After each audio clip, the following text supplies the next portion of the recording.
I remember that night so clearly. The living room was a mess of dresses, shoes, and ribbons. Emily sat cross-legged on the rug, holding a flower crown up to her head. She tilted her face toward the mirror, searching for some trace of belonging, some way to feel like she was part of all this. I smiled at her, my heart swelling at the sight.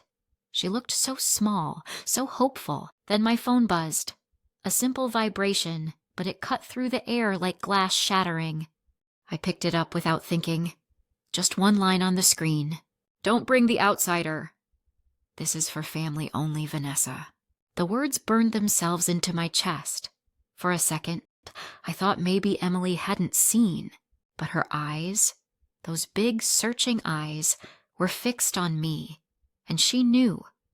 Children always know. She set the flower crown down slowly, her hands trembling. "Mom, am I really yours? Or can they take me back?" Her voice cracked. I dropped down to the rug beside her, pulled her into my arms. I could feel her heartbeat pounding against my chest. "Emily," I whispered, "you are mine. You're my daughter." No message, no paper, no person can ever change that. But she didn't nod. She didn't smile. She stared at the carpet like it might open and swallow her whole. And in that silence, I felt it. The power of one cruel sentence to unravel a child's fragile sense of home. You ever had someone say something that cuts deeper than it should? A single line that digs into your soul and makes you question everything you thought was safe? That was what I saw happening to Emily in that moment. I wanted to throw the phone across the room. I wanted to call Vanessa and scream. Instead, I stroked Emily's hair, trying to anchor her, but my hands felt clumsy.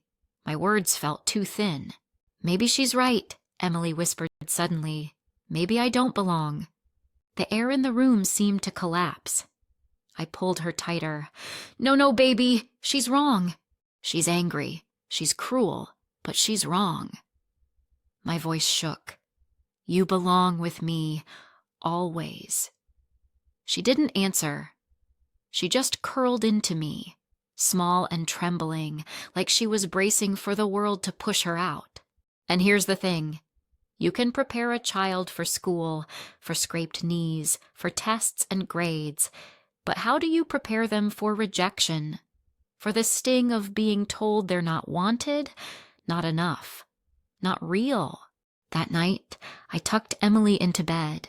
She turned away from me, her face hidden in the pillow. I whispered goodnight, but she didn't whisper back. I sat there until her breathing steadied, until the room grew quiet. Downstairs, I read the message again. My chest tightened with every word. Outsider, family only. It was more than cruel. It was calculated. Vanessa knew exactly what she was doing. She knew Emily would see it. She wanted to hurt her. I stared at the phone, my hands trembling, and for the first time I thought, what if this is only the beginning? You think you're ready to defend your family, but when the attack comes from inside, when it comes with the name family attached, it hits differently. It leaves you reeling, questioning, wondering how much damage one person can do. That night, I made a promise to myself. I would not let Vanessa decide who belonged in my home. I would not let her rewrite what family meant. But as I turned off the lights, I didn't know then how far she would go. I didn't know that this was just the first crack in the floor beneath us. What I did know was this. Emily had asked me the question no child should ever have to ask. Am I really yours? And my answer had to be louder than Vanessa's cruelty. Because when a child's smile breaks, you either let it fade or you fight to rebuild it. And I knew I would fight. The morning after, sunlight spilled across Emily's bed, but she didn't stir. Normally, she would have bounded down the hall, barefoot and laughing, asking about pancakes or if she could wear her glitter sneakers again. That day, she just lay still, her small body curled like she was trying to disappear into the blanket. I sat on the edge of the bed. "Good morning, sweet pea," I whispered, brushing the hair from her face. She blinked up at me, eyes heavy, and whispered back, "Do I really get to stay?" There it was again, that question, not about breakfast, not about dresses, about belonging. Her eyes held me, wide and unblinking, like she was waiting for a verdict. And the truth is, in that moment, my heart cracked. Because no child should wake up wondering if they're wanted. No child should measure love like it might be temporary, like it could vanish if the wrong person says the wrong thing. I pulled her close. "Emily, you're not going anywhere. You're mine. Forever." She searched my face, as if trying to decide if forever was a word she could trust. And then she whispered, "But she said I'm not family." Those words hit me harder than I expected. Vanessa's cruelty wasn't just a text anymore. It had planted itself inside Emily. It had grown overnight, curling through her thoughts, twisting her self-worth. I wanted to snap, to tell Emily Vanessa was a liar, a bully, a bitter woman who didn't deserve our attention. But children don't need angry rants. They need anchors. They need steady ground when the floor feels like it's shifting. So I kissed her forehead. You are family, because love makes you family. Paper just proves what's already true. She nodded slowly, but I could tell the doubt lingered. That's when the memory hit me. The first day I met her at the foster home. It was a gray afternoon. The building smelled faintly of bleach and crayons. Emily sat in the corner, clutching a stuffed bunny so worn its ear was nearly gone. Other kids ran around, laughing or shouting, but she sat perfectly still, eyes darting from one face to another, like she was waiting to see who would notice her. When I walked up, she didn't smile. She just asked, "Are you here to take someone?" I said yes. Her grip on the bunny tightened. "Not me, right?" That was the first thing she said to me. Not me. Not hope. Just the expectation that she wasn't chosen wasn't enough. I remember kneeling in front of her saying, "Actually, I am here for you." She frowned, not believing it. "For me?" "Yes, for you." And slowly, so slowly, she put the bunny down and reached for my hand. Her fingers were icy cold. That was the day I promised myself I would never let her feel unwanted again, yet here we were. After all the paperwork, all the nights of bedtime stories and whispered prayers, one text from Vanessa had unraveled so much of that fragile trust. I blinked back tears, stroking Emily's cheek. "Do you remember the bunny you had when I met you?" She nodded. "Mr. Hops?" "Right." "Do you remember what you asked me?" She whispered, "Not me, right?" "Yes." "And do you remember what I told you?" Her lips curved just slightly. "You said, 'For you, for you,'" I repeated, holding her close. "It's still true, Emily, always." She exhaled, a small sound, almost like relief. But I knew the wound wasn't healed. Words can linger like bruises, invisible but aching. Later that day, I watched her from the kitchen. She sat at the table doodling in her notebook. But every so often, her pencil froze, and she stared into space. I could almost hear the whisper in her mind. Outsider, not family. And I thought, how many times will I have to fight this fight? How many times will I have to say, "You belong," until she finally believes it? You think adoption is a one-time promise. Sign papers, open your home, love the child.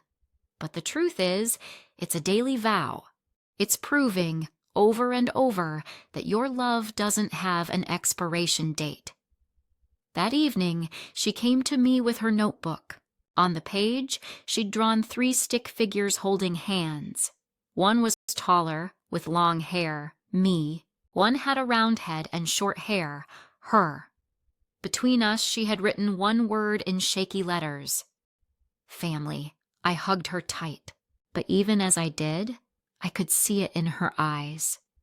The drawing was hope, but the fear wasn't gone. That night, after she fell asleep, I scrolled through my phone. Vanessa's text glared back at me, black letters on white screen. And for the first time, I realized this wasn't just about a message. It was about a battle for Emily's heart, a battle between love and doubt. And I knew one thing with absolute clarity. I couldn't let doubt win. Because when a child asks, "Am I real?" the answer can't just be words. It has to be lived every day until the question fades into memory. The wedding day came with a sky so bright it almost felt mocking. Emily stood in front of the mirror, tugging at the sleeves of her dress. The white fabric shimmered softly, but her eyes didn't. They carried that same question I'd been hearing all week. Do I really belong here? I knelt beside her. You look beautiful, I whispered. She shrugged, like beauty didn't matter if you weren't allowed to exist in the picture. The drive to the venue was quiet. Emily pressed her forehead against the window, watching the city blur by. The buildings felt taller that day, the streets louder. Every honk, every voice seemed to push her deeper into silence. By the time we reached the hall, my stomach was in knots. The venue was grand. High ceilings, crystal lights dripping from above, music floating through the air. Guests laughed, glasses clinked, dresses shimmered. But all I could think about was Vanessa, somewhere in this crowd, waiting. Emily clung to my hand as we walked inside. Heads turned, some smiling, some curious. My heart pounded. Did they see her as mine, or as the outsider Vanessa had painted her to be? Julia, my sister, rushed over, her veil floating behind her. She hugged Emily first, bending down so they were face to face. I'm so glad you're here, she said, voice warm and steady. Emily's lips twitched into the smallest smile. For a moment, I breathed easier. But then I saw her. Vanessa, standing near the bar, drink in hand, eyes locked on us, cold, calculated. Her lips curled into something between a smirk and a sneer. The ceremony began. Guests settled, music softened, vows were exchanged. Emily sat beside me, clutching her flower crown so tightly I worried it might snap. She didn't take her eyes off the couple at the altar, but I knew she was waiting. For what? I wasn't sure. A storm, maybe? And the storm came. During the reception, while people toasted and laughed, Vanessa stepped forward. She didn't raise a glass. She raised her voice. Before we celebrate, she said, her tone sharp enough to slice through the music, I think there's something everyone should know. Conversation stilled, forks froze midair. Emily's hand squeezed mine until it hurt. Vanessa held up a folder, crisp and deliberate. Papers peeked out, stamped and official looking. This adoption, she sneered, isn't even real. This girl doesn't belong here. She's not family. The words hung heavy in the air, louder than the music, louder than the laughter that had filled the room seconds before. I looked at Emily. Her face went pale, eyes wide with fear. It was the same look she'd had when she asked me, "Am I really yours?" Only this time, she wasn't asking me. She was asking the whole room. My pulse raced. I wanted to scream, to rip those papers from Vanessa's hands, but I froze, just for a breath, because it wasn't just me and Emily anymore.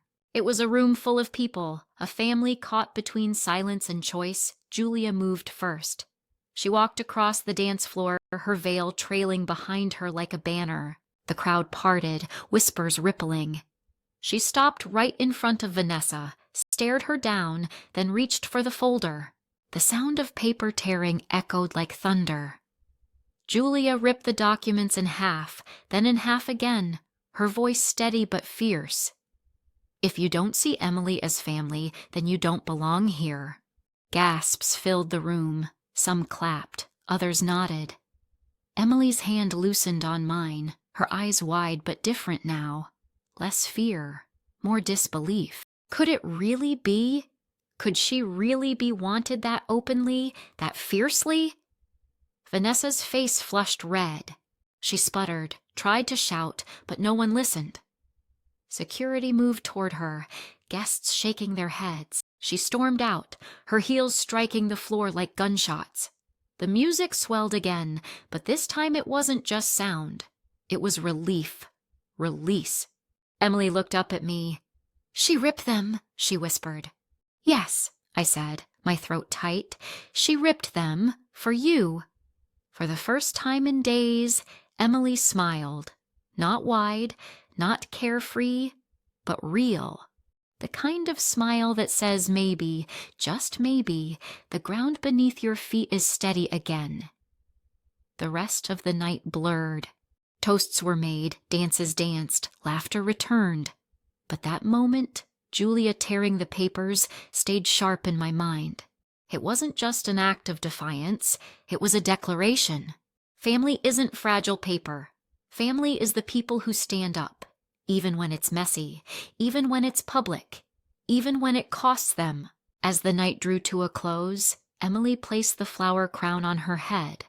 She twirled once on the dance floor, her dress catching the light, and for the first time in a long while, she didn't look like she was waiting to be pushed out. She looked like she was already home. The sound of paper tearing can be louder than thunder if the whole room is holding its breath. That's exactly what happened when Julia ripped the folder from Vanessa's hands and shredded it right in front of everyone. For a second, the ballroom stood frozen.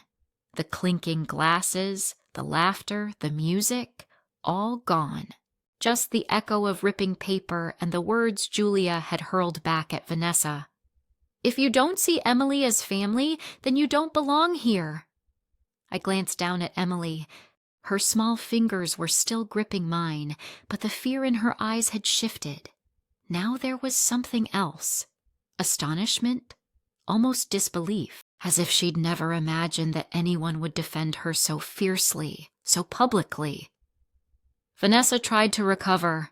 She scrambled for words, her face flushed, her voice sharp. "You're making a mistake." "This adoption isn't." But no one let her finish. My uncle shook his head, muttering loud enough for half the table to hear. "She's gone too far." My mother, Emily's grandmother now, by choice and by love, stood up and walked toward us, placing her hand firmly on Emily's shoulder. "She's ours," she said. "That's all that matters." The silence cracked. Applause rippled through the room. Some clapped softly, others loud and defiant. A few guests even stood up, raising their glasses toward Emily instead of the bride. For the first time that evening, I saw my daughter's back straighten. She wasn't shrinking anymore. She was seen. Vanessa's smirk dissolved into rage. She shouted something about bloodlines and real family, but the words fell flat. No one wanted to hear.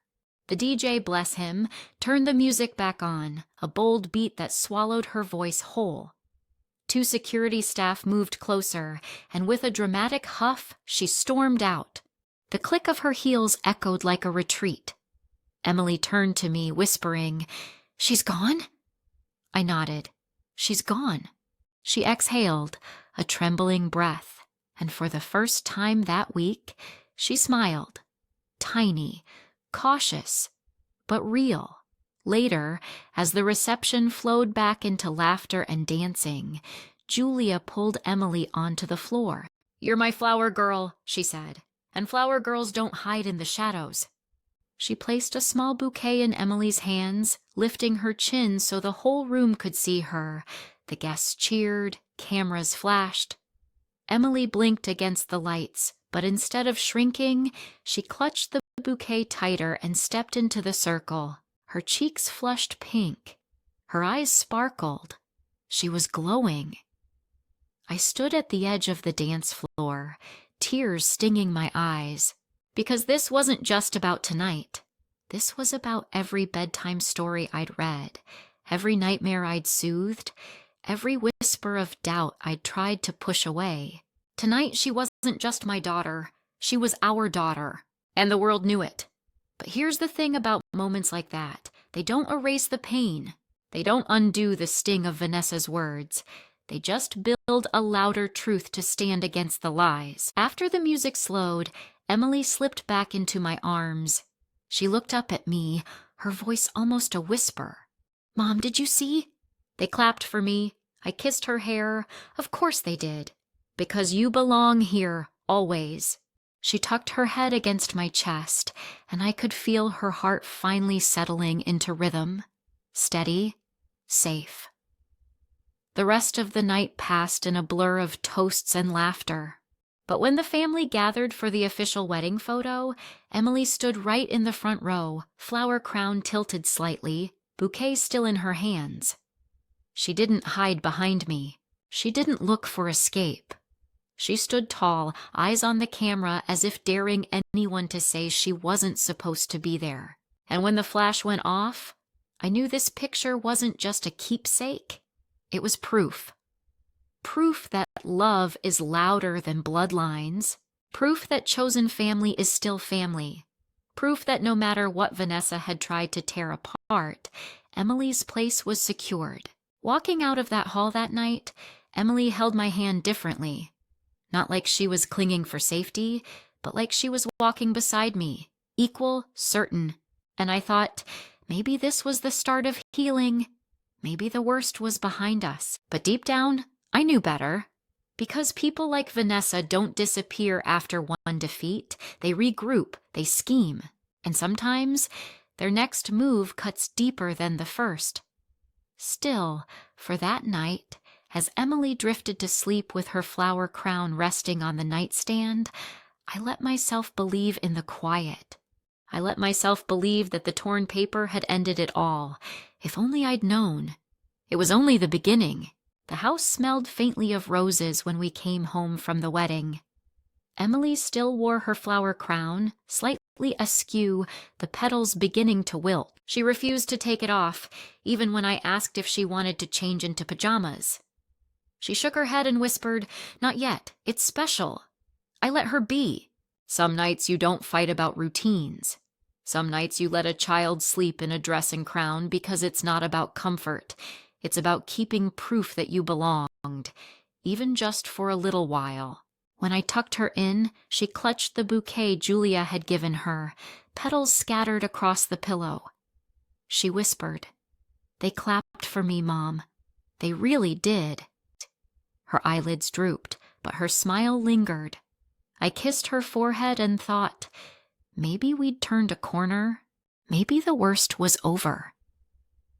The next morning, sunlight streamed through the blinds, and for once, Emily ran down the stairs without hesitation. She twirled in the kitchen, the crown still tilted on her head. "Can we have pancakes to celebrate?" she asked, voice light. And for the first time in weeks, I laughed without weight in my chest.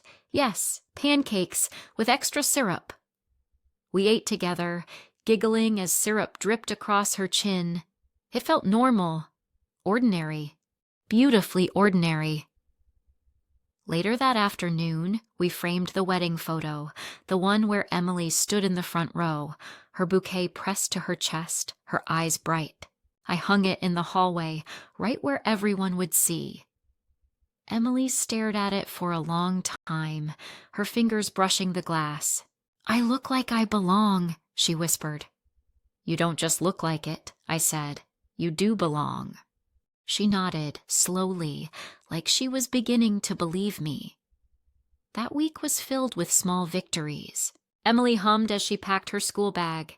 She told her teacher about being a flower girl. She even drew a picture in art class. 3 stick figures again, but this time, all of them smiling, no shadows hovering overhead. At night, when I tucked her in, she didn't ask if she was really mine. She just asked for another story. I breathed easier. And yet, in the quiet moments when she wasn't looking, I felt a weight pressing at the edges of my relief. Vanessa hadn't apologized. She hadn't reached out. She had just left the wedding in a storm of rage. People like her don't disappear. They fester, they plan. But I pushed the thought away. Emily needed this calm. I needed it too. One evening, Julia called. Her voice was tired but warm. I just wanted to say thank you for standing strong, for protecting Emily. I told her she was the one who tore the papers, the one who made the declaration that changed everything. She laughed softly. Maybe. But you've been doing that for months quietly, every day. When we hung up, I sat for a long time, staring at the photo in the hallway.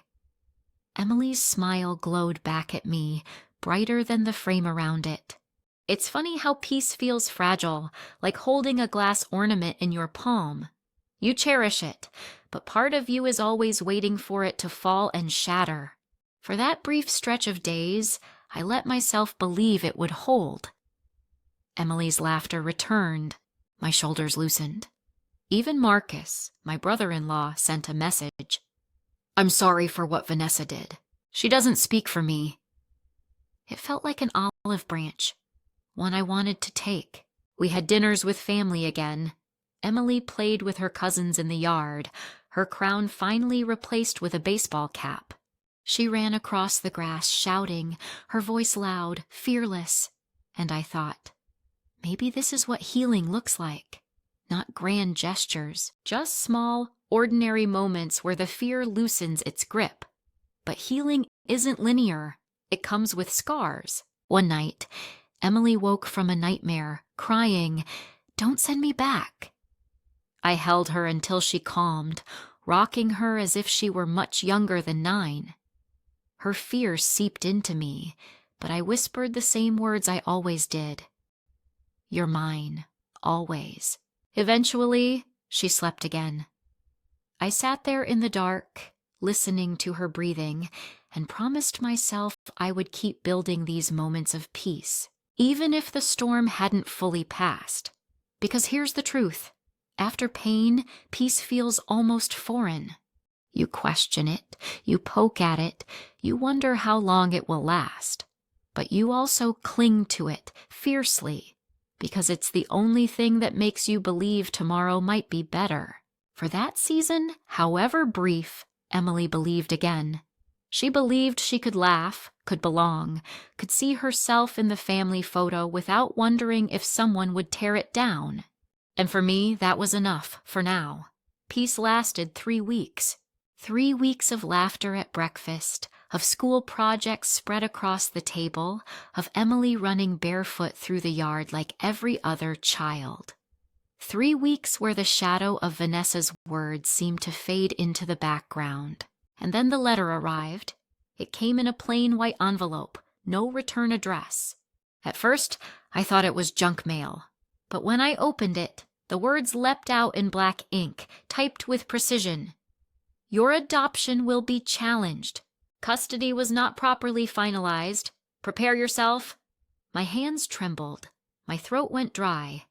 Emily was upstairs, humming while she brushed her doll's hair. She didn't know the envelope had sliced through the fragile peace we'd built. I folded it quickly, shoving it deep into a drawer, but the words were already carved into my chest. That night, after she fell asleep, I read it again, over and over. The more I stared, the more it looked like Vanessa's voice, even without a signature, calculated, sharp, cruel. She hadn't disappeared. She was regrouping. I didn't sleep. I sat at the kitchen table until dawn, tracing the rim of a coffee mug I never touched. The next morning, Emily bounced into the kitchen, her hair messy, her smile bright. "Can I take the family photo to show and tell?" she asked, holding the frame. I forced a smile. "Of course." My voice cracked, but she didn't notice. When she left for school, the silence in the house felt heavy. I picked up the phone and called Julia. "She's at it again," I whispered. "Vanessa, I know this is her." Julia cursed under her breath. "What now?" I told her about the letter. "Ignore it," Julia said quickly. "It's intimidation." She's trying to rattle you." But the words clung like cobwebs. What if it wasn't just intimidation? What if Emily's new sense of safety unraveled the moment Vanessa pushed harder? That evening, Emily came home from school, waving the photo. "Everyone said we look happy," she said. "One girl asked if I was adopted, and I said yes," she said. "Cool, that's it." She grinned. Her innocence was a shield, but I knew it wouldn't hold forever. Kids are resilient, yes, but they also hear whispers, they feel tension, they know when something isn't right. The following Sunday, family dinner was tense. Vanessa wasn't invited, but her absence filled the room like smoke. My mother asked if I was okay. I lied. "I'm fine." But Marcus leaned closer, his voice low. "She's been furious since the wedding. She talks about you every day. I'm sorry. I can't stop her." Emily sat at the end of the table, picking at her food, glancing between us. She didn't understand the words, but she felt the weight. Kids always do. That night, the nightmares returned. I woke to her screaming, "Don't send me back!" I ran to her room, heart racing. She was shaking, drenched in sweat, eyes wild. I pulled her into my arms, whispering, "You're safe. You're mine. No one's taking you." But as I rocked her, my own words rang hollow, because in the back of my mind, I heard Vanessa's threat. "Prepare yourself." The next day, I called a lawyer, just in case. He reassured me that the adoption was airtight, legally sound, but he also warned even baseless challenges can drag you into court. It's emotional warfare. Emotional warfare. That was exactly it. When Emily came home that afternoon, she found me staring at the photo wall, my eyes red. She touched my hand. "Mom? Did I do something wrong?" I dropped to my knees in front of her. "No, never. This isn't about you doing anything wrong. This is about someone else being lost." She frowned. "Lost?" "Yes. Sometimes people are so full of their own pain, they try to throw it on others. That's what she's doing." Emily thought for a long time. Then she whispered, "But I don't want her pain." Neither did I. In the weeks that followed, Vanessa's presence seeped into everything. Whispers from relatives, a neighbor mentioning she'd been asking questions, a message left on my voicemail with nothing but breathing. Emily started chewing her nails again. She stopped humming. Her drawings grew darker, stick figures standing apart, shadows looming. One night she asked, "Mom, if she hates me, does that mean I'm bad?" The question nearly broke me. I cupped her face in my hands. "No, no, Emily. Her hate doesn't define you. Love defines you. Our love." But she didn't answer. She just turned her face into my palm and closed her eyes. Here's what I learned. Healing isn't a straight line. It's fragile. One letter, one whisper, one cruel voice can crack it all over again. And yet, even in the cracks, there's a chance to fight harder, to love louder. Because Emily's question, "Am I bad?" wasn't really about morality. It was about belonging. And the answer had to be louder than Vanessa's threats. That night, I stood in Emily's doorway, watching her sleep, the flower crowns still sitting on her nightstand. I realized peace wasn't gone. It was just under siege, and I decided if Vanessa wanted a war of words, she would get one. But Emily would never fight alone. The phone call came on a Tuesday night, right when Emily was brushing her teeth. I almost didn't answer, but the number looked local. "Is this Mrs. Harper?" a clipped voice asked. "Yes." "This is Child Services. We received an anonymous report questioning the validity of your adoption. We may need to follow up with a home visit." My stomach dropped. My fingers gripped the counter until my knuckles turned white. Anonymous. But I didn't need a name. I knew who it was. After I hung up, Emily peeked from the bathroom, foam at the corner of her mouth. "Who was that?" I forced a smile. "Wrong number." My voice wavered. She didn't press, but I sat awake long after she fell asleep, staring at the ceiling. That was Vanessa's new move, dragging strangers into our home, planting doubt where there was none. By Thursday, the knock came. A polite woman with a clipboard stood at the door. Emily froze on the stairs, toothbrush still in her hand. "I just need to ask a few questions," the woman said, her tone rehearsed, professional. Emily's eyes widened, panic flashing across her face. "Mom? Are they taking me away?" I knelt, holding her trembling hands. "No one's taking you, Ever." The visit was routine. Questions about meals, school, bedtime. But for Emily, it wasn't routine. She clung to me, answering in whispers, eyes darting like a trapped bird. After the worker left, Emily collapsed into my lap, sobbing. "She's trying to get rid of me." I stroked her hair, fighting back my own tears. "No one can get rid of you. Not her, not anyone." But even as I said it, my chest burned with fury. Vanessa wasn't just cruel, she was relentless. That night Julia called, "I heard." "She's the one behind it, isn't she?" "Yes." My voice was low. "And I'm done playing defense." There was silence. Then Julia said, "Then it's time to set boundaries she can't cross." The following weekend, I gathered the family. We sat around my mother's dining table, siblings, cousins, even Marcus, who looked guilty as he admitted Vanessa had been obsessing. "I can't stop her," he said, "but I won't protect her either." "She's crossed too many lines." We agreed. Vanessa would no longer be invited to family gatherings. She would be blocked from group messages, no more open doors. It wasn't revenge, it was survival. When I told Emily, she blinked at me. "She won't be at Christmas?" "No," I said gently. "Not anymore." Her shoulders sagged with relief. "Good." But even as she smiled, I knew the damage lingered. That night she whispered, "Mom, if people can leave, does that mean you can too?" My throat tightened. "No, I'm not leaving." "My love doesn't leave." She nodded, but her eyes stayed glossy. The breaking point wasn't the phone call or the home visit. It was that question, her fear that even I might vanish. That's when I realized Vanessa's cruelty wasn't just an attack on Emily. It was an attack on trust itself, so I made another vow. Not just to fight Vanessa, but to rebuild what she'd tried to shatter.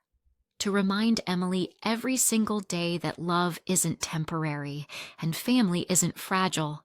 Because children remember pain, yes, but they also remember who stayed, who fought, who said always and meant it. And I intended to be that memory. After the home visit, Emily clung to me like a shadow. She followed me from room to room, afraid I might slip away if she blinked. Every knock on the door made her flinch. Every phone ring made her ask, "Is it her?" I knew we couldn't keep living like that. So I called a therapist, someone who specialized in children and trauma, Dr. Alvarez. Her office smelled faintly of lavender, walls lined with shelves of books and soft toys. Emily sat stiff at first, arms crossed, her eyes darting toward the door. Dr. Alvarez crouched down so they were eye level. "You don't have to say anything today," she said gently. "You can just draw if you want." She handed Emily a box of crayons. For the first 10 minutes, Emily scribbled furiously, black lines tearing across the page. Then she drew a small figure in the corner, standing alone, surrounded by shadows. Dr. Alvarez glanced at me, then back at Emily. "That looks like it feels lonely." Emily hesitated, then whispered, "She says I don't belong." It was the first time she'd spoken about Vanessa to a stranger. My chest ached. Dr. Alvarez nodded slowly. "That must hurt." Emily's eyes watered, but she nodded too. Week after week, we returned. Slowly, Emily began to speak more. She admitted she had dreams of being sent back.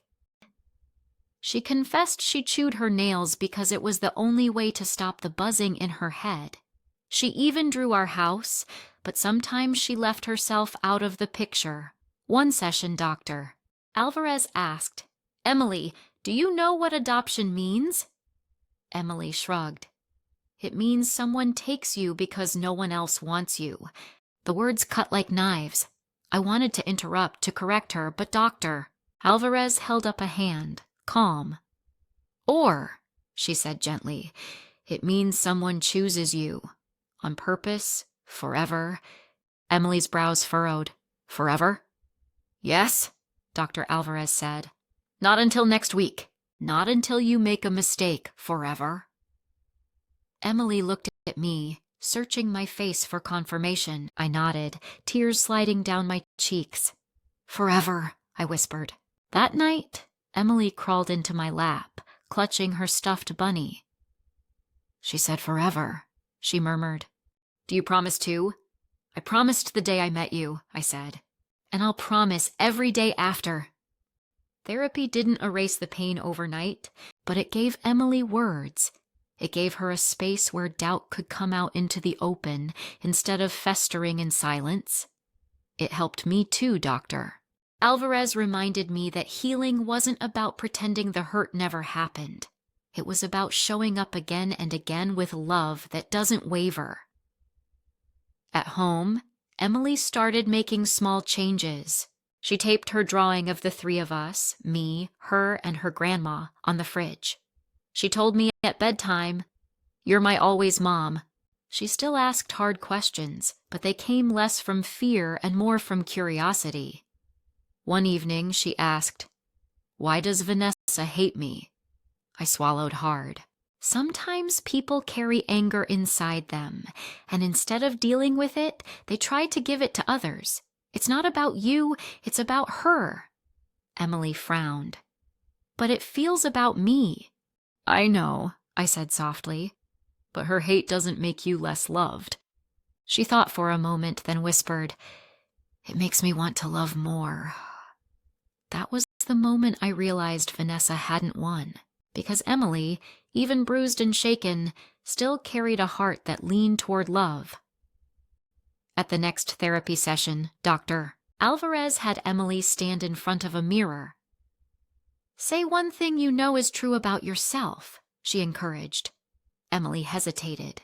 Then she whispered, "I belong." Her voice cracked, but she said it again, louder, "I belong." I couldn't stop the tears. Here's the thing about therapy. It doesn't erase the storm, but it teaches you how to stand in the rain without drowning. And for Emily, it was the first step in reclaiming her place in the world. Not as an outsider, not as someone temporary, but as someone chosen, loved, and real.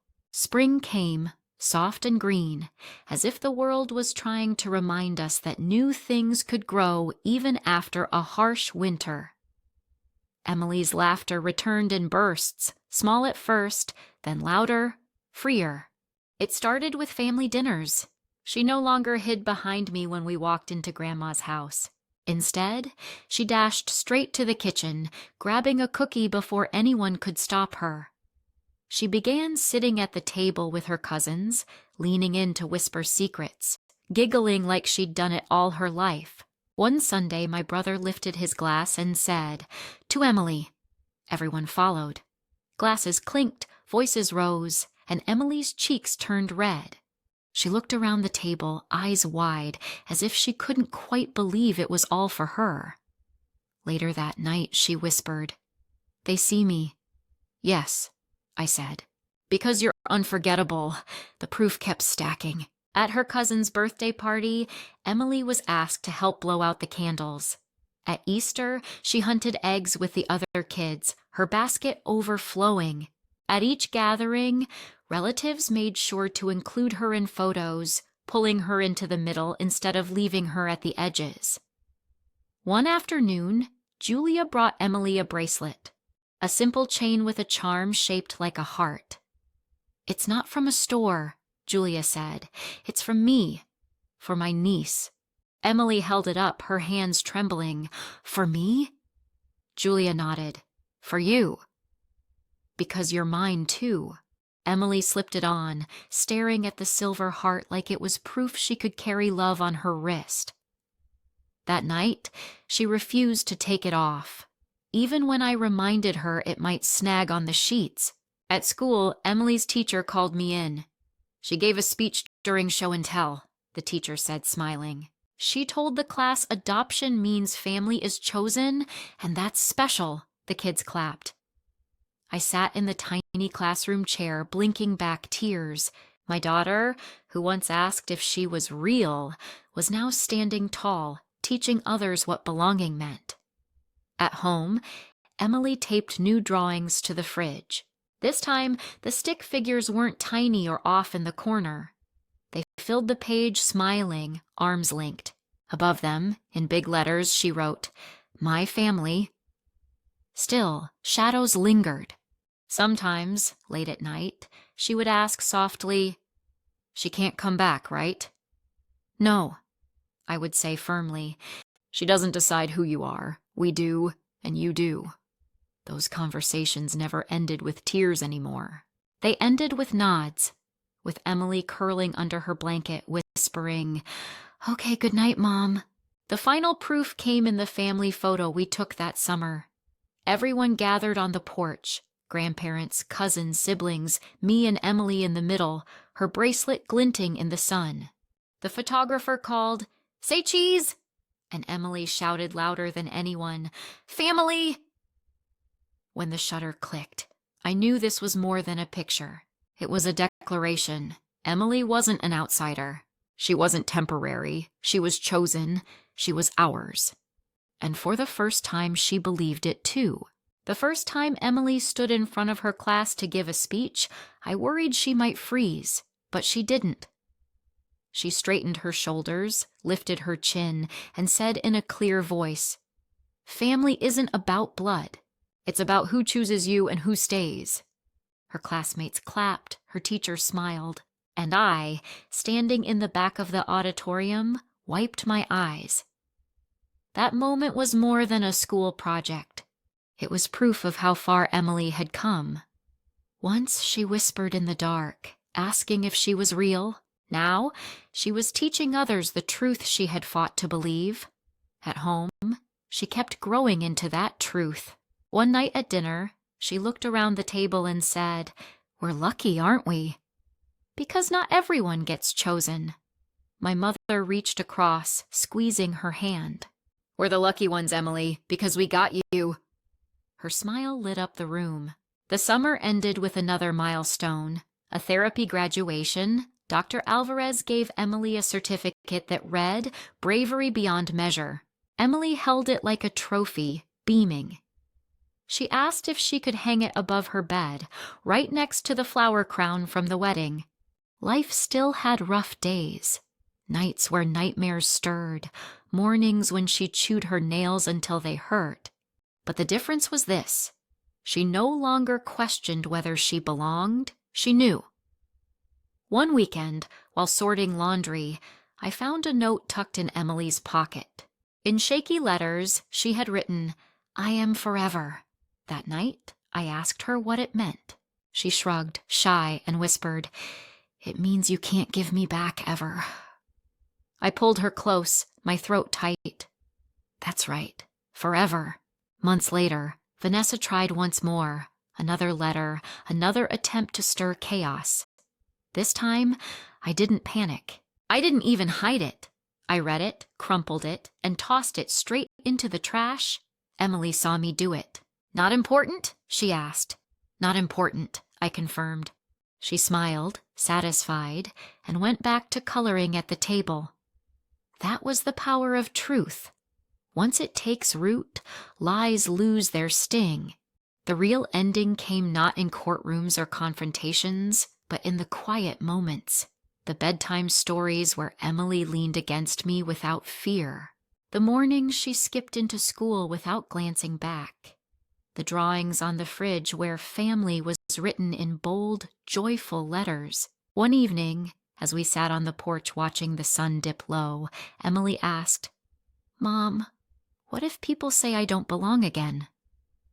I looked at her, her bracelet catching the light, her smile steady. Then you remind them family is love. And love doesn't ask for permission. Oh, she nodded thoughtfully. Then she leaned against me, whispering, "Good, because I'm not going anywhere." And in that moment, I knew she was right. Because family isn't fragile paper that can be torn. It isn't whispers of doubt or threats written in ink. Family is the arms that hold you in the storm, the voices that speak louder than cruelty, the choice to stay. Again and again, Emily was mine. Not because of blood, but because love said so. Because we both said so. And that's what family really means.